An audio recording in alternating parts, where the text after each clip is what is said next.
নমস্কার, আমি শান্তনু পাত্র। তোমরা এখন দেখছো অ্যাম্বিশন স্টাডি।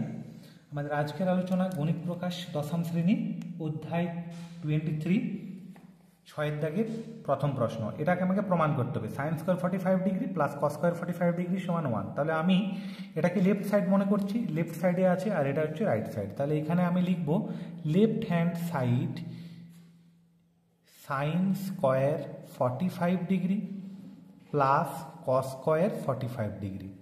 তাহলে সাইন 45 ডিগ্রির মান হচ্ছে 1/√2, তার হোল স্কোয়ার হবে। আর কস 45 ডিগ্রির মানও কিন্তু 1/√2, তাহলে এটারও স্কোয়ার হবে। স্কোয়ারটা যদি ভাঙা হয় তাহলে হবে √2 স্কোয়ার মানে শুধু 2, আর এখানেও √2 স্কোয়ার মানে শুধু 2। তার মানে হাফ প্লাস হাফ মানে কত করেও দেখাতে পারি আমরা।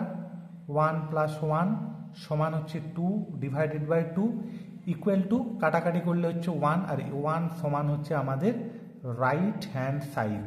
এটা আমাদের প্রুভড হয়ে গেল। ধন্যবাদ তোমাদের। যদি গণিত প্রকাশ দশম শ্রেণীর সমস্ত বিষয়ের তোমরা আলোচনা চাও ম্যাথামেটিক্সে, তাহলে অবশ্যই চ্যানেল সাবস্ক্রাইব করে নোটিফিকেশন অন করে নাও, আর ভিডিওটা অবশ্যই লাইক শেয়ার কমেন্ট করে নাও।